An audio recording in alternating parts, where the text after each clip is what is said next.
When we're young, we have an amazing, positive outlook about how great life is going to be, but somewhere along the line, we forget to dream and end up settling. Join Up Dots features amazing people who refuse to give up and chose to go after their dreams.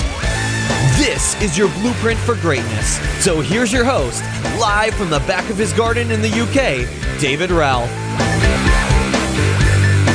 Yes, hello there, good morning everybody, and welcome to Join Up Dots. It's a good day in Join Up Dots land. None of my systems are working, microphone's just barely working, and it's all because of Bill Gates. Yes, Mr. Gates, if you want to come onto an episode of Join Up Dots and share with me why this morning I had to tell my mouse what button I needed to click, then you come on. I know you're giving all your money away to charity at the moment, but throw a little bit my way so I can buy a new system. Maybe Apple, it's the way to go. Anyway, I'm sure today's guest doesn't get hung up on technical issues because he's a man on a mission to inspire the world to flex the old hustle muscle and create a life of their dreams.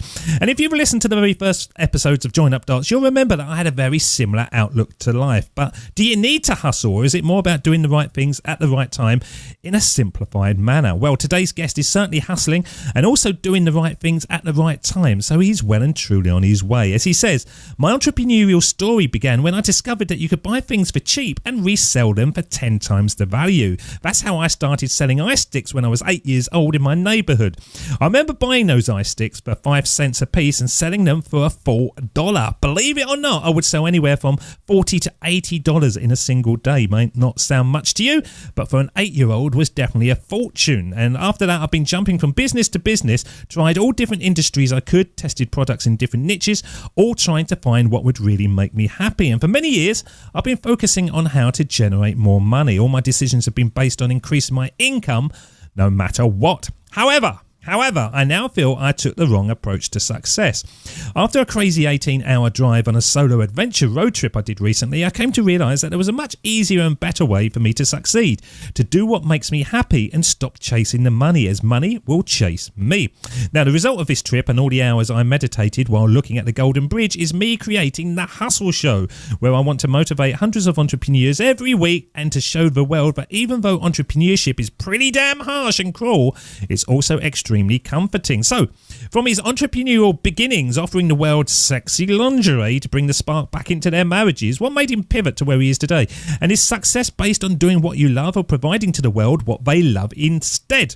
Well, let's find out as we bring onto the show to start joining up dots with the one and only Christian Arriola. Good morning, Christian. How are you, sir? Hey, David. I'm very excited and thrilled to be here with you today. Well, I'm excited and thrilled as well because you are on one side of the microphone, I'm on the other side, and that's about as good as we can hope for at the moment, isn't it? That this kind of this fabric of consciousness that we are going to weave through this show actually stays connecting us.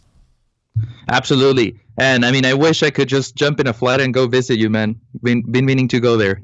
Nah, you don't want to come here. I'll tell you what, I spent a very pleasant weekend in El Paso once, and I'll actually share with this. Now, you probably remember this because you live there, but I have a vague memory of going to a movie theatre right on the top of a cliff in El Paso, overlooking, which I can only imagine was Mexico or something, a million miles down below, and realising at that moment that there was a world waiting for me. It was a real sort of entrepreneurial moment where I felt like I was on the top of the world looking down on creation, as the Carpenters once said. You're too young for that. And realising that what's the point in staying in an office when I can actually do something to impact the world as a whole. Do you know that spot, that movie theatre on a cliff? I'm trying to remember, but to be honest, I don't know if it's still open because I don't remember one. But I totally agree with you. I mean, being on top of especially here, because there's a lot of places here in the U.S. that don't have mountains. I don't know if you have mountains down there, but, you know, here we have spectacular views. So I totally hear and resonate with your cliff story. Yeah, no, we have castles and drunk women. Basically, the United Kingdom is known for both. So let's look at your life, Christian. You are the host of The Hustle Show, which I have gone over to iTunes. If anybody is wanting another fix from Join Up Dots, go over to The Hustle Show because it's a great show. It's quite a new show. What have you learnt so far from actually getting behind the microphone and talking to people about entrepreneurship? I've learned exactly what I was looking for, David. Because like you were saying in the amazing intro that you did for me, I mean, you basically explained it better than myself. But I've been through the journey and I've been through all the struggles. And most of the times when you are hustling out there and you are an entrepreneur trying to figure out things, you're on your own. And sometimes you feel, you feel that you're alone in the world because everybody's betting against you. Everybody wants you to fail and you're basically on your own. So while I've been talking to, we just finished recording episode 30. So, I definitely know a little bit of insights now after talking to 30 successful entrepreneurs. And we all agree on one thing, success is not overnight. It's not going to happen tomorrow for sure. It's probably going to take you many, many years. And the struggles are natural or normal. But a lot of people are just hiding them. They're not talking about it. So you kind of feel that you're the only one struggling. I think with entrepreneurship, from my journey so far through it, when you get to a point when success comes to you, you actually realize that success was already there. It was like too close to you. You couldn't quite realize that the things that you could just do easily was the business. And even though I spend all my time saying to people, you look for your internal super talent, people will still look further afield and try to upskill in areas that they're just not very good at until they get to the point where they realize, actually, I knew this all along. This is my business, and then it all comes together. Would you agree? Oh, absolutely, and that's exactly the purpose of my show. I always have that passion to inspire other people to take action and start going after their dreams. For whatever reason, for many, many years, I completely forgot about it, and that's what suddenly came back to me. It's like, oh my God, I gotta do this. And that's why I just took action. I mean, I had the idea on a Tuesday night, and by Wednesday, I was already building the website. So I'm an action taker. So why did you forget the dream? Why didn't you sort of just cling to it? Because it's what we want in life, isn't it? Nobody wakes up at a point of their life and goes, I want to just sit in an office behind a computer screen for 9 hours a day. That's nobody's dream life when they get a few pints down them. So why do we all kind of do it? Oh, yeah, I totally agree with you on that. I actually went to college and graduated, had a corporate job, and all my life, my family always told me that, when you go to college, you go get a nice job, you buy the nice car, the nice house, have a nice family, you retire, and then die. But I always knew that I didn't want that. It's like, I'm not going to wait until I retire to enjoy money and to enjoy life. Like, there's got to be something else that I can do.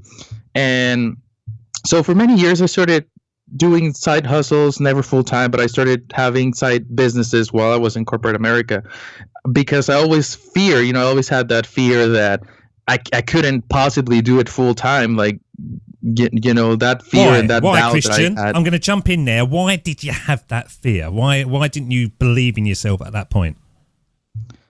I think it's because of the background, and I'll tell you a little bit about my background. It's funny when you mentioned Mexico. I'm actually born and raised in Mexico, and I moved to the U.S. 7 years ago, right? And in Mexico, the possibilities are very limited when it comes to resources and tools, and everything is 10 times more difficult than it is in other countries like you or here in the U.S. Mexico, it's tough. And the mentality and the mindset of 99% of the people is that they can't see you do better than them, or they'll drag you down.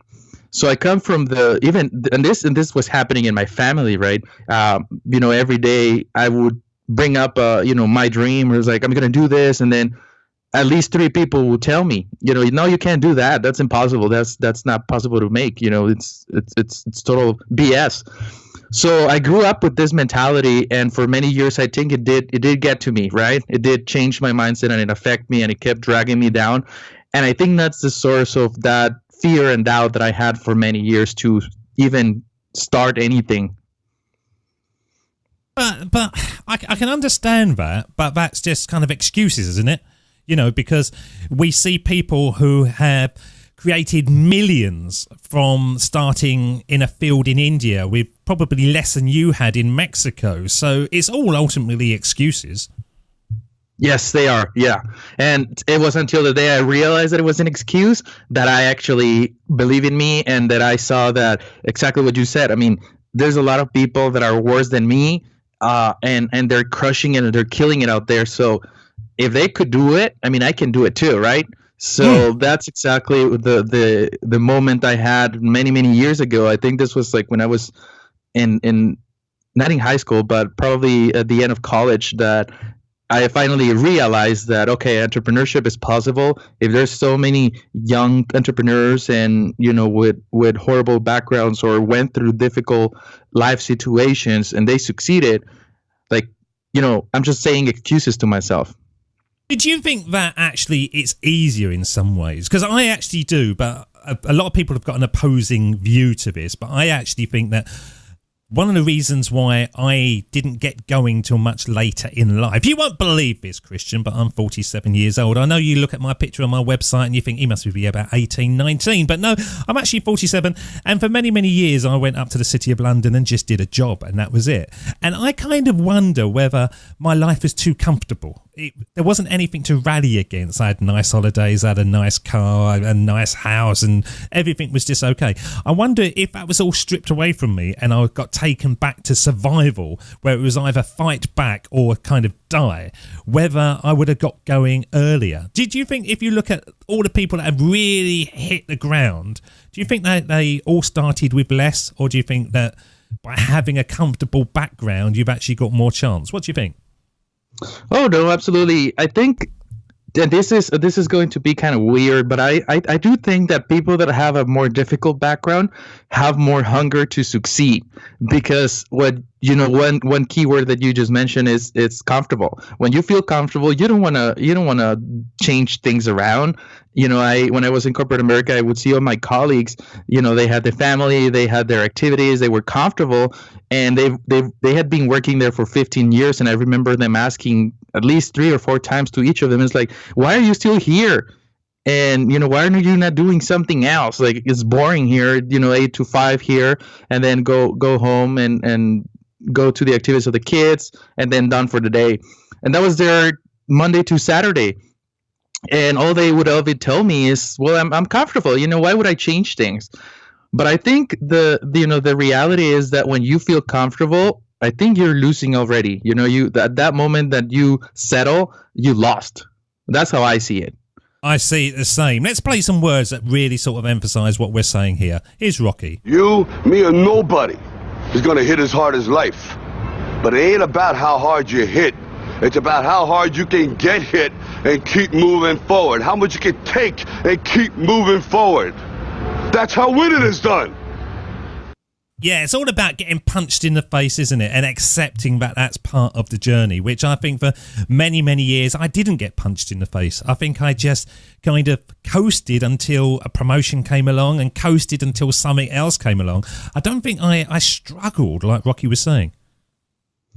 Yeah, and I take my hat off for Rocky there, because when we talk about success, and when most people talk to you about success, is they all focus on being right, on doing the right thing, on doing the right choices that are gonna get you there. But very few people actually tell you that you're gonna fail at least 100 times before you hit one off. And that's why this was a mentality that I adopted earlier after seeing that. And I'll be honest with you, David. The biggest regrets I have in my life are the actions that I didn't take. Those business ideas that I had that I thought were good, but because everybody said that they had no future, I didn't do it. I didn't believe in myself. I didn't go for it. And I kid you not, within a year after I had the idea, somebody else had it and they crushed it. So that was a big lesson for me. And that's exactly when I decided that moving forward, if the idea is good enough for me to excite me, like, I'm going to go for it all in. Even if I fail, because I know it's going to be a lesson learned. Yeah, but you can't have regrets at all, can you? You know, we can all sit there and we can beat ourselves up about stuff. One of the things about Join Up Dots that we talk about every day is the fact that when you get far enough away from those things that people were crushing it on, more often than not you go, actually, I don't think I really fancied doing that anyway, because what I'm doing now is brilliant and I love every second of it. And if I had spent my time doing that, I probably might be wealthy, but I wouldn't be very happy. Yes, exactly. And that's the whole purpose of my podcast and YouTube show. You know, it makes me so happy to get on the camera and finally be myself without faking it. Because, you know, you've seen it on social media. Everybody's faking it until they make it. And they're just putting this image that is not real. And for me, when I get behind the mic, I'm myself, you know, and I'm enjoying the heck out of it. And I say this aloud, man. I mean, I was chasing the money and I was focusing on trends and how to monetize them. And yeah, you will make money, but I wasn't very happy. But now that I'm making the show, I'm happy as it can be, yet I haven't made a single dollar. So it's like, okay. Well, yeah, I can totally understand that, because with a podcast, it does take quite a while until you find your money. It shouldn't do, and that's actually one of the things I teach now. You should be able to make it from the very first listener that comes to you. But looking at you now then, where is your income coming in from? Are you fully entrepreneurial? Have you got side hustles? Are you in employment? What are you doing, Christian? I do. I actually co-started a green tea business with my fiance over almost 2 years ago. We started an e-commerce store selling matcha green tea, and we started doing really well on the e-commerce side. But my fiance kept saying, you know, this is one of those things that is more experience oriented. We need a physical store. We need to do something, right? So I started to move things around, and the story is quite fascinating. That I believe. And this is when it comes to the mindset shift from previous ideas to this one. I kid you not, I got my resignation letter without knowing what I was going to do with the tea. And I submitted it, and I told him, I'll see you later because I'm bored here and this job is just miserable. And I quit. And, you know, my last day was on a Friday. And by Monday, I was already knocking on doors to coffee shops and gyms and other businesses that I knew that could carry my green tea. And within a few days, opportunities are starting to open. So we ended up landing an opportunity inside a mall where we were able to open our first retail store. So that's my, you know, now my part-time, because I'm focusing full-time on the podcast, but that's my income right now, you know, still managing a little bit of the store. Trying to step down so my fiance can take over, so I can focus full time with my show. Because what I don't quite get with you, if we look back at the 8-year-old Christian and you're ripping off other kids for $1 on these ice sticks, which is shocking, Christian. There's going to be people listening going, "What? He paid 5 cents and I paid $1? I can't believe it." Now, you obviously had the hustle. You had the American hustle in you at that stage. But where did it get lost then? Was it just the belief? Because I would have thought if I was 8 years old and I was making $80 a day, I'd be able to scale that quite easily, because, you know, you're starting to have investment opportunities. Once you've got a bit of money, you can put it into something else and you can buy other products. So where did that sort of hustle disappear then? It disappeared, like I told you a little earlier, with the family mindset. Nobody supporting me. I had no clue where to go. Like, I didn't know what to do with that money. Now that you mentioned and we look back and we actually joined the dots, you know, we can tell like, oh, I should have done this with the money. Of course, I spend it because everybody was showing me how they would make money and they would go spend it. So that's what I knew. You know, I didn't know what I should do with the money. So I kind of feel that, you know, my entrepreneurial tendencies went away for a few years while I was growing up, and they came back until I was on high school. But, you know, all those years I missed out on many things. But, you know, everything happens for a reason. So I'm you know, there's got to be a good reason why that happened, and you know, I'm just happy now, and that's what matters. But you know, they did go away for a few years. And I think it was all due to I didn't have the support. I didn't have anybody to look up to that could be like, okay, well, maybe my uncle is investing in this. I'm going to go ask. Because like, there's nobody in the family that was doing anything that wasn't a job. Because I've realised recently, very, very recently, that I'm actually able to become more successful by not being online as much as I was before than I was by blasting it all out. I went off to, where'd I go? St. Lucia for my daughter's wedding. And I made a vow that for 11 days I would not go anywhere near the internet and the connectivity, and I would just leave Join Up Dots operating on automatic pilot.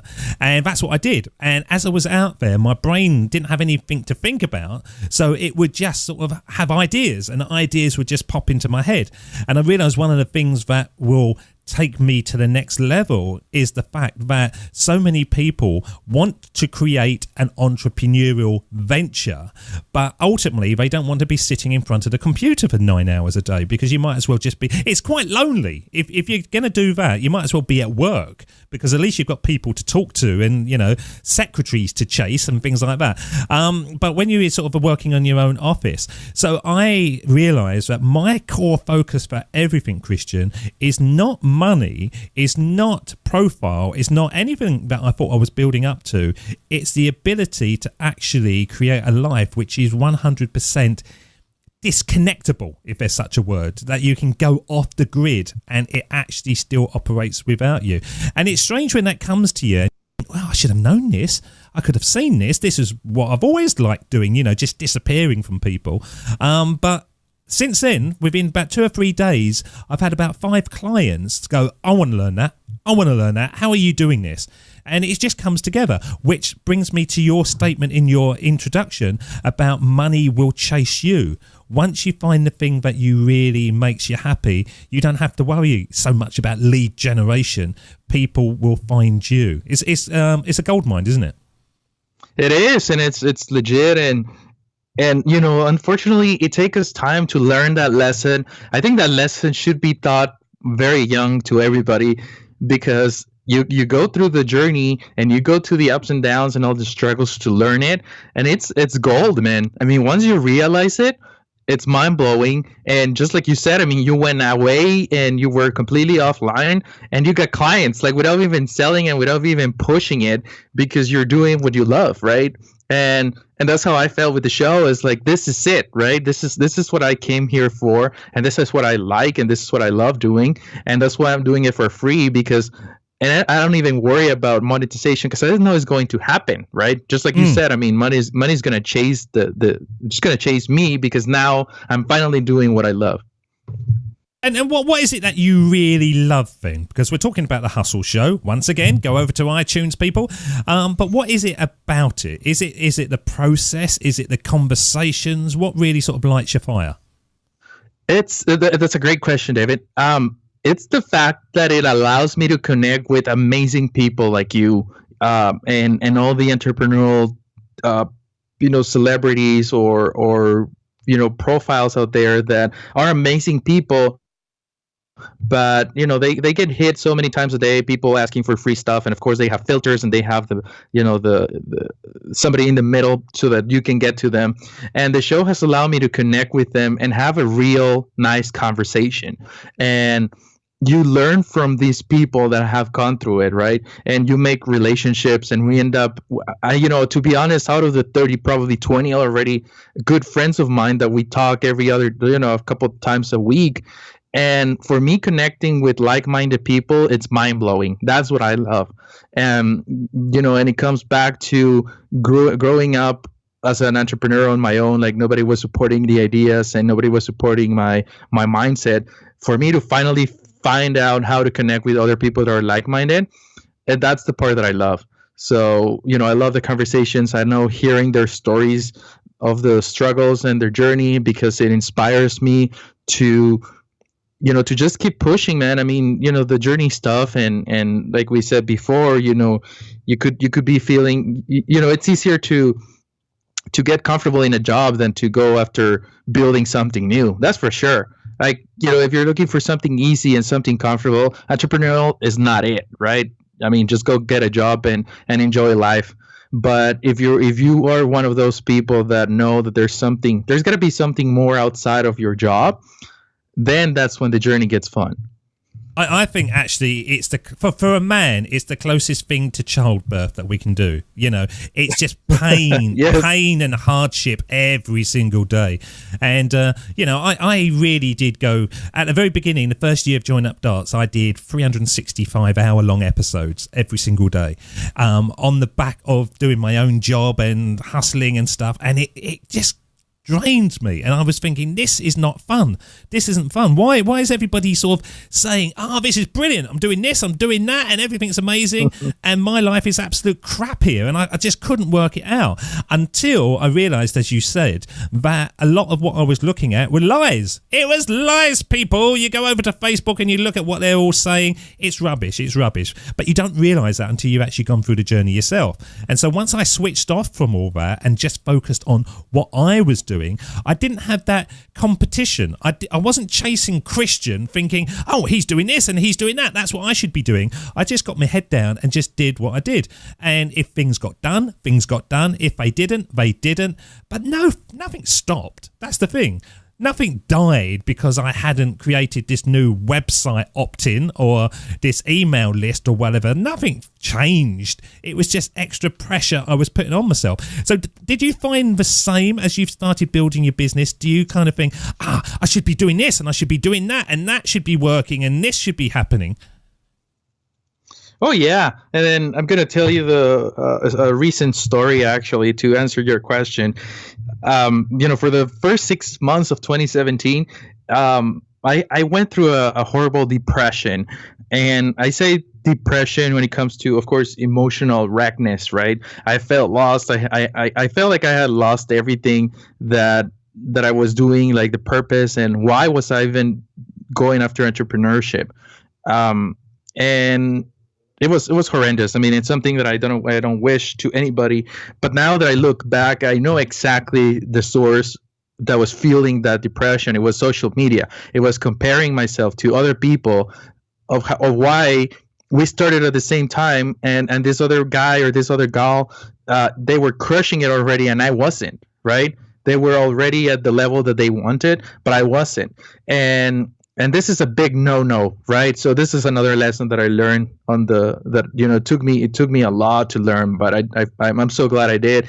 That for as long as you keep comparing yourself to other people, you're gonna live a miserable life. So the one thing that I learned is, stay in your lane. Stop comparing yourself to anybody. It doesn't matter who they are, if they're up or down, or it doesn't matter. Everybody's the same. But stop comparing yourself to other people and just focus on your things. And it's simple, because you're comparing with people that want different things than you. So why do you even compare it, right? I mean, if you want to, you probably want to achieve different things in life. Why would you even compare yourself to other people? Just compare yourself to your yesterday self. And that's my methodology nowadays. And I actually posted something recently where I said, I'm a very, very competitive guy, but I don't compete against anybody. I compete against myself. I want to be better than yesterday's Christian, and hopefully tomorrow's Christian is better than today. And that's how I see things. So, but it took courage, man, to learn that lesson. And you certainly go through a lot of emotional wreckness, trying to learn that lesson and trying to figure out how to stop doing and how to stop looking for people on social media that are doing quote unquote better. They're more successful.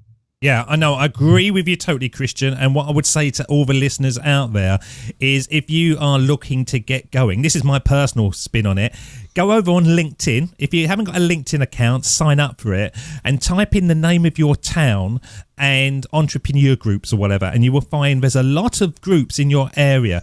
Now, it's very difficult for somebody really to show you the highlights reel like they do on social media when you're sitting in a room with them. It's more warts and all, and you will walk out and you will see that they're not driving around in Rolls Royces, they're driving around on a bicycle. It's just, it's far more real and personal to get out there. So if you're thinking of starting a business and you're looking around for inspiration, I really do recommend meeting people personally. Connect with them on LinkedIn, go to their groups, go to their evening classes, and find maybe one person in each group that you really connect with, and build your virtual network that way before you start finding people in, you know, Mexico and Australia that you're never ever going to meet, and they're just names and faces and stories online. Would you say, Christian?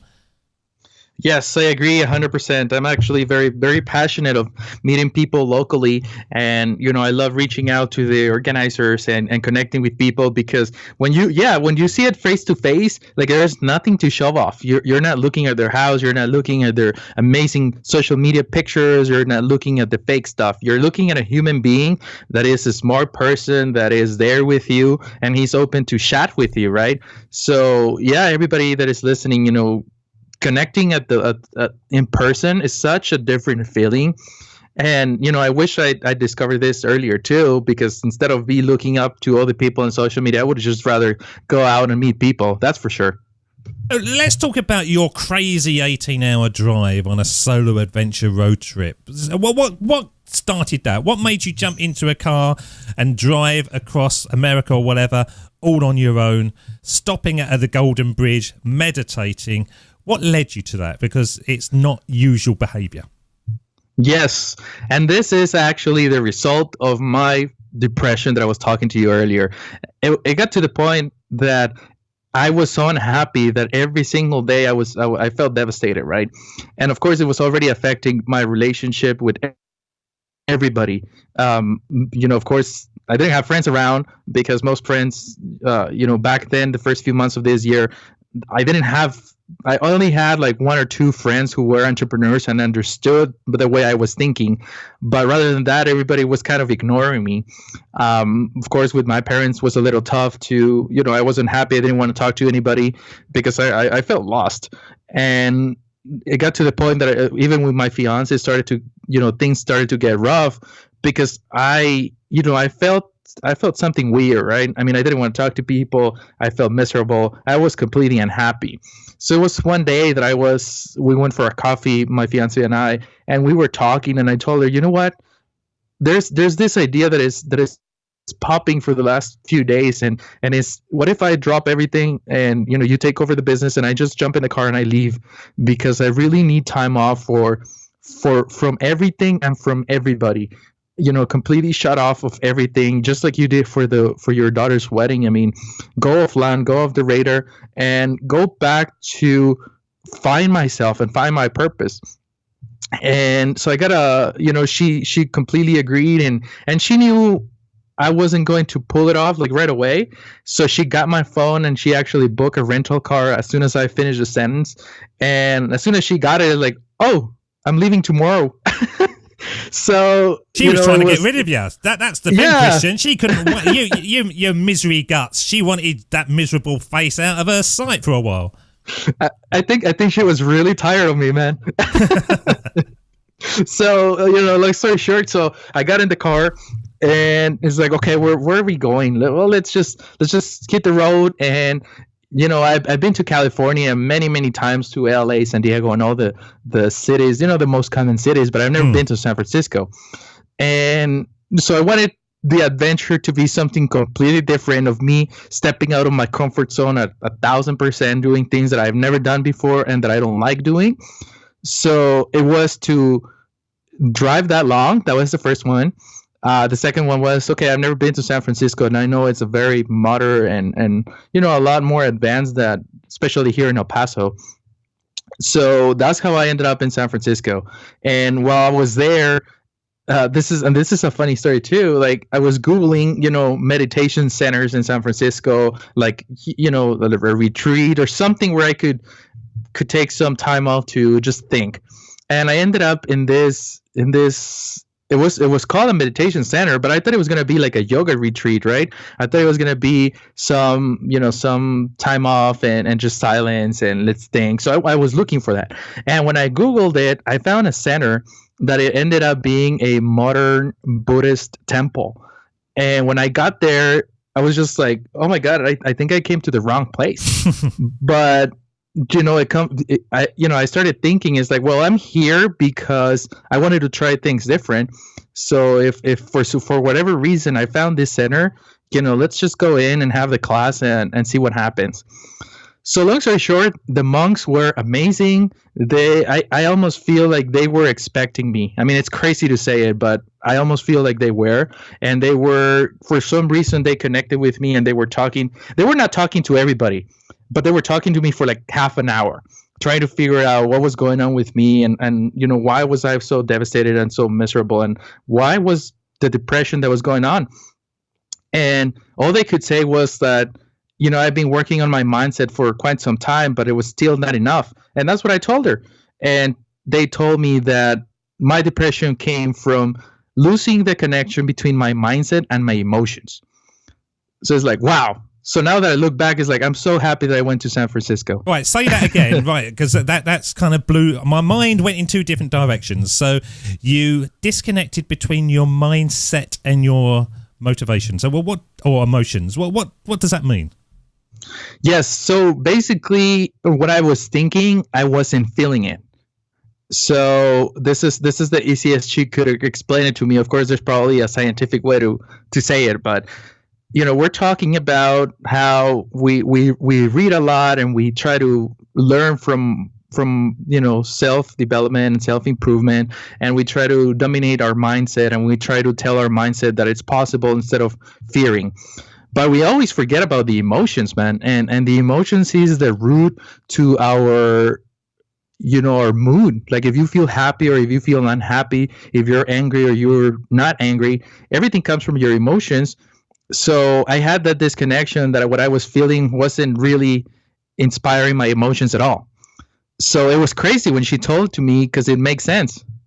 Right. So what you're saying in summary was your gut feeling, that excitement wasn't pointing in the right direction. And so now what you're doing, you're basing your whole life on what your gut's telling you. Your second brain, as they say, there's as many connections in your brain as there is in your stomach. And that is where your future lies. Are you excited?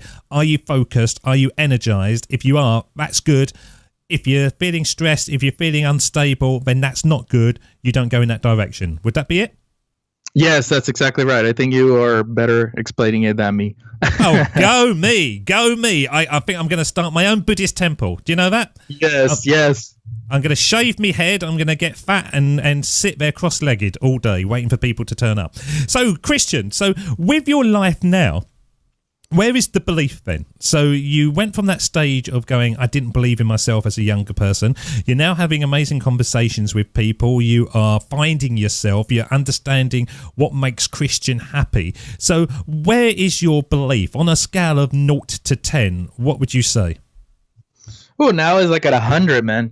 No, it's not. No, it's not. You just say that. That's fake news, as your president says. No one has 100. You might feel like that at the moment because you're having this conversation, but then tomorrow morning you wait in bed and it's totally different. So between 0 and 10. I would say 9, to be honest with you. Yeah. And here's why. Because I don't think you can achieve the 10. Well, I mean, it's not impossible, right? There's probably the people that could, but it's hard to go from the 9 to the 10. You was at 100. You was at 100 a moment ago, Christian. Well, I'm just being real with you, keeping it real, right? No filter. No fake news. Just go with it. Give us it. Yeah. So, like I said, I would probably say a 9. And here's why. Because even when you're doing what you love, like you still need to keep working in yourself. And I still read and I still, I keep it going. And, it's just so much that you got to learn before you can hit the 10. But the difference is now I have the passion and I have the emotions totally connected with what I'm doing, and I'm loving what I'm doing, and I enjoy it every second of it. And that makes a difference, man. Like it makes it so easier. There's no need for me to look for inspiration because I'm already inspired from inside.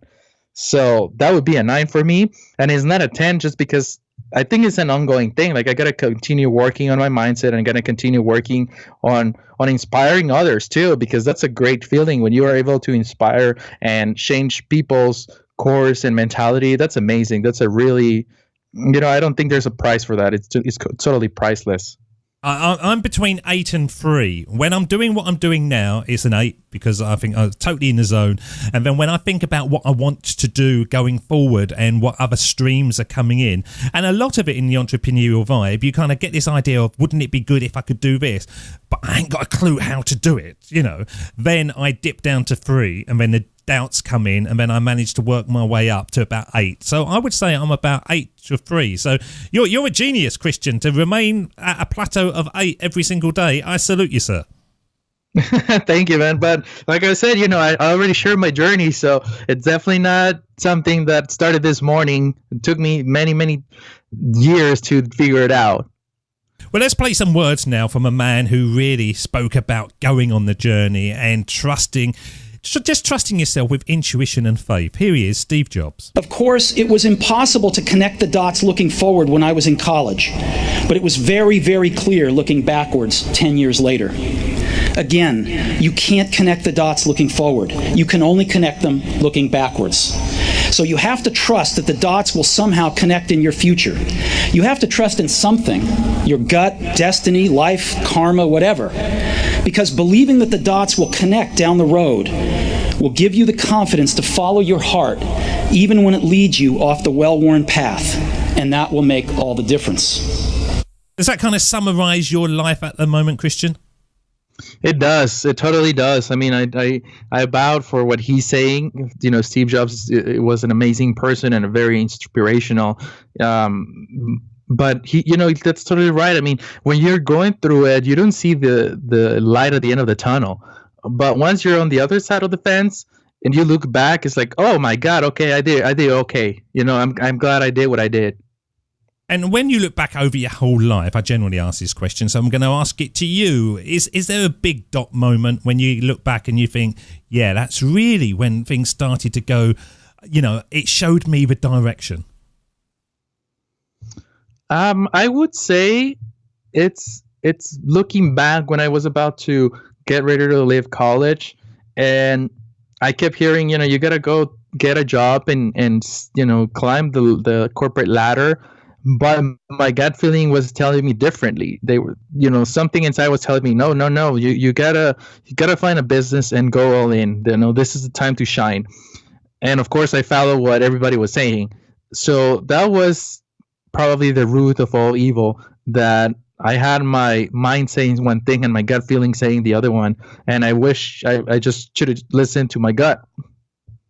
I had a conversation with an ex-colleague that I don't see very much, but we sort of connect on Facebook every now and again. And he said to me, I remember having a conversation with you about 3 years ago, and I gave you great advice, and you was adamant to go the opposite way. And look at you now.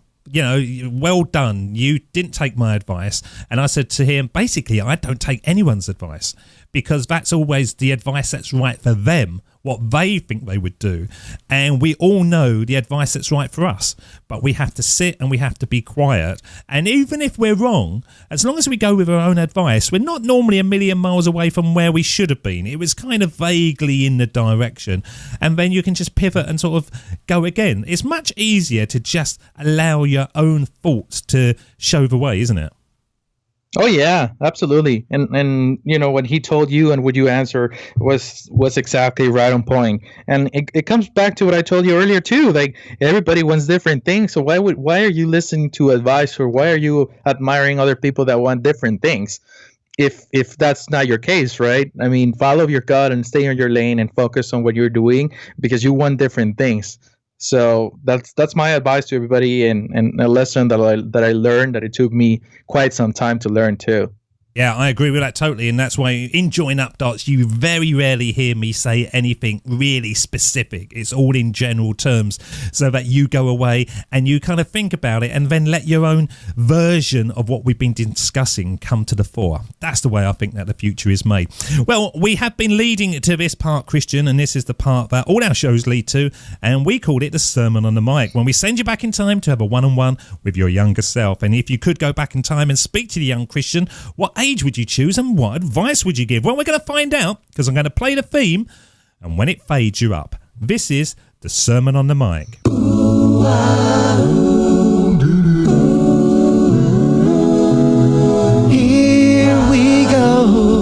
with the best bit of the show. The Sermon on the Mic. The Sermon on the Mic.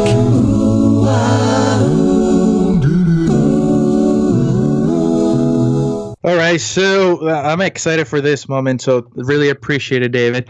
And this message goes out to the Christian that was in high school that had, and I'm gonna try not to be sentimental here because this is a conversation that I've had with myself before, but I really want to tell him that everybody is giving you advice, but the only person that really knows what they want and what they want to achieve in life is you. So just go with your gut feeling and completely block out negativity from other people and completely block out the ideas of other people that are not inspiring you to be a better person and to go after what you really want. Back in high school, I know you had such great entrepreneurial ideas that other people actually took action because they were not afraid, and I was. And looking back in time, fear it's not real. It's something in your head.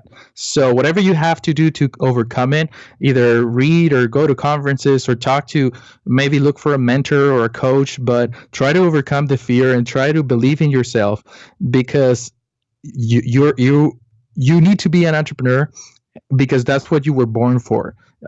You're gonna go to college and you're gonna graduate and you're gonna go climb the corporate ladder, but you're going to be miserable there. You're going to feel trapped in a cage. So, just go with your gut feeling, believe in yourself, don't fear of everything, and don't overthink it. Take massive action and just go build whatever idea you have, because that's truly what you came here for, to help other people, to solve problems, and to inspire others. That now I'm telling my story, but I'm 27 years old. I could have been telling this story when I was back 16, because that entrepreneurial fire was light up back then, and thanks to listening to everybody, they turn it off. But to my past Christian, my 16-year-old Christian, just go with your gut feeling and trust and believe in yourself. Great advice, and great advice for everyone. So, Christian, what's the number one best way that our audience who've been listening to you today can connect with you? Absolutely. I mean, I'm very active on social media, so anybody can look me up, and they can also look up for The Hustle Show on iTunes and the podcast. And I actually want to give something free for your audience too, David. And, they can go to thehustleshow.co/mindset. And I'm going to share with them the 5 secrets that have been helping me through this journey to control my mindset and to be able to shift it. And once you do that, you really find yourself in a different place, man. And I know you know this too. So it's amazing what you can do. That's great stuff. So we will make it as easy as possible for you to all connect with Christian by going over to the show notes. All the links will be there. But of course, just Google The Hustle Show and he will be at the forefront of what you see. Christian, thank you so much for spending time with us today, joining up those dots. And please come back again when you've got more dots to join up, because I do believe that by joining up the dots and connecting our past is the best way to build our futures. Christian, thank you so much. Thank you so much, David. It was a blast. I had a really great time connecting with you, and I hope we are able to inspire somebody out there to do whatever and just go with their gut feeling. Thanks so much. Christian Arriola, doing what he does on a daily basis, basically not going for the money, but showing the old hustle. He is the founder, as we said, of The Hustle Show. So go over there to iTunes and give it a good listen, or Google for him, and you will see somebody that is laying it out. As he says, there's a lot of rubbish out there, and there's a lot of glamorous rubbish, which the people are hiding behind, and it's real. It winds me up. It does wind me up, because I have now had the ability to see so many people, and for many of them get a chance to see behind the curtain, and it's not real. And that's why I'm very honest on Join Up Dots about my own entrepreneurial journey, showing the highlights and the lowlights and the moments of clarity as we grow this show to where it's going to go. But you are a big part of it. You are more than a big part of it. You're the most important person on this show, all of our listeners. So thank you so much for listening. Let us know how you get on with anything. Drop us emails, joinupdots@gmail.com, or the simplest way is just connect with us on Facebook at joinupdots. And we post all the shows in there, and I can also answer any questions that you direct in there as well. Thank you so much for listening to Join Up Dots, and we will see you again soon. Cheers. See ya. Bye-bye. David doesn't want you to become a faded version of the brilliant self you were once to become. So he's put together an amazing guide for you called the 8 Pieces of Advice That Every Successful Entrepreneur Practices, including the 2 that changed his life. Head over to joinupdots.com to download this amazing guide for free, and we'll see you tomorrow on Join Up Dots.